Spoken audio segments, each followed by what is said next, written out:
Hey folks, it's Dave Burrows. I am CIO and CEO here at Barometer. We thought it might be a great opportunity to just have a short conversation on some of these proposed changes to the capital gains inclusion rate that was announced during the budget. I've asked Christie Henderson to join us. Many of you will know Henderson Partners as we've worked with them on some of the financial planning and family planning that we've done with clients. Christie's been at Henderson Partners a long time, and I won't say how many years, but started her career at Ernst & Young and is a highly qualified individual. She's the managing partner and CEO there. Henderson Partners, for those that don't know, specialize in tax and family planning. They work primarily with families, family offices, and private enterprises. They have real expertise in family enterprise in association with Ivy. And so I just thought she'd be a great person to jump on with for a few minutes. Our clients don't have overly complicated situations, but of course, there's all kinds of talk about this in the press. First of all, Christy, just maybe you can just briefly outline sort of the proposed changes as we go forward.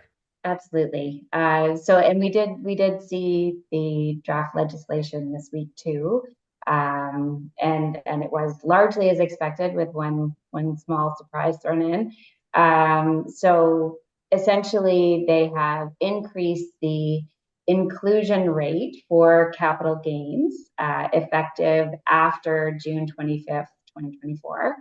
And so what that means is historically, or at least from the year 2000 to now, capital gains have only been half taxed. So if I have $100 capital gain, only $50 of that gain is taxed. And so what they've done is increase the inclusion rate. So instead of 50% of the gain being taxed, it's 2/3, 66.6%, which increases if you're otherwise in the highest tax bracket, increases the effective tax rate on capital gains from essentially 26.7% to about 35%. Right. So so nobody likes to pay more tax. No one likes to pay more tax. No. Yeah. Now, this is obviously impacting individuals differently than corporations. Yes. Basic difference there. You're correct. They've given individuals, so on the first $250,000 of gains in a year, for individuals, you're just paying the inclusion rate is still 50%. If it's over 250, you're at the 2/3.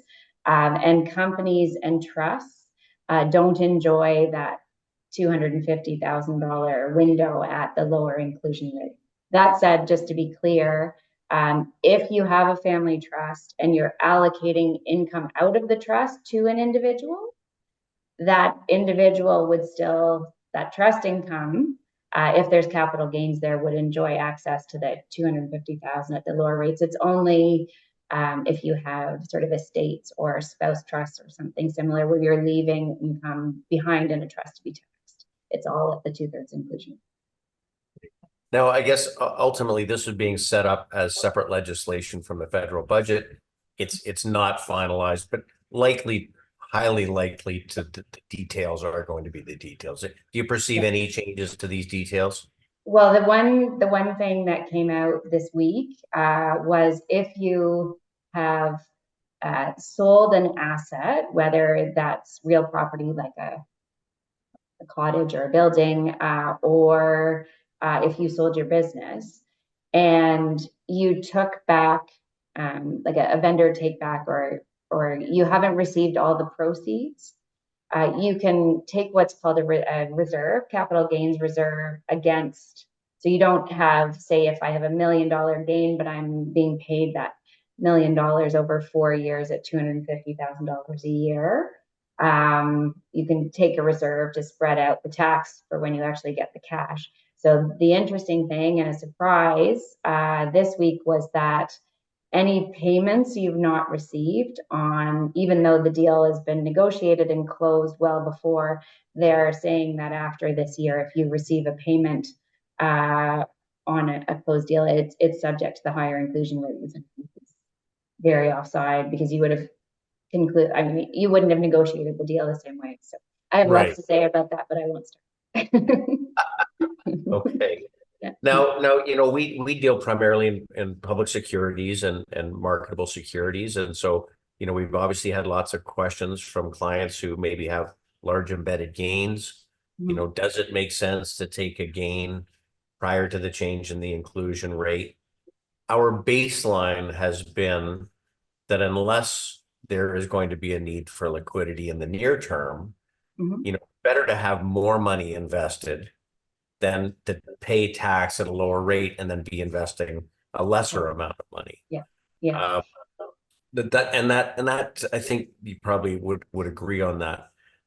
What are the sort of situations where someone might be more likely to want to consider taking a gain?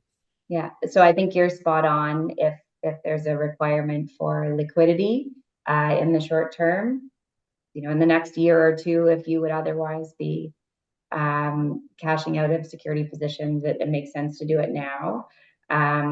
We have had some conversations with very elderly clients, where they have large portfolios and large embedded gains. Does it make sense if you're, 93? Does it make sense to, if you've got $3-4 million of gains, do we look at accelerating some of those? And that's just a question of that may make sense.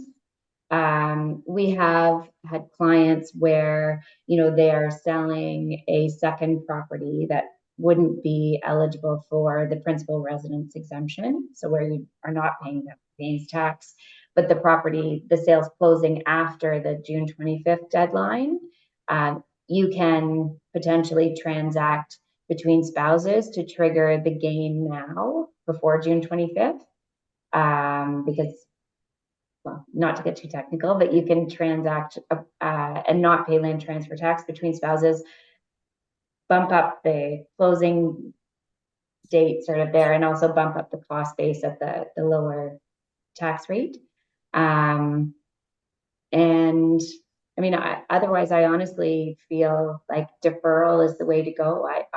There's no sense in paying tax now. To your point, you then have like, you'd need to be invested for so much longer to make it back up. And we've run numbers, and it all depends on assumed rates of return and that sort of thing. But I think, if you just generally left the portfolio alone for 5 or 6 years and you're earning a decent rate of return, you'll have made so much more, it'll cover the extra tax you would have paid earlier. So. Yeah, I think that makes sense. And then the last thing I'll ask you, this is a more interesting one. Just anecdotally, I've had so many clients say, boy, do you think the market's going to get hit when everybody decides to sell these positions before the 25th to lower their tax rate? And, of course, my inclination has been of the number of calls that we've had with clients, almost nobody is planning on making major wholesale changes in their portfolios. You deal with a lot of big families. Has that been a sort of similar experience to your situation? 100%. I've been talking people off ledges for the last few weeks. But I don't, nobody is planning on transacting unless there's a really good reason. And, there may be one, but if there isn't, I would just sit tight. I would say we've been here before.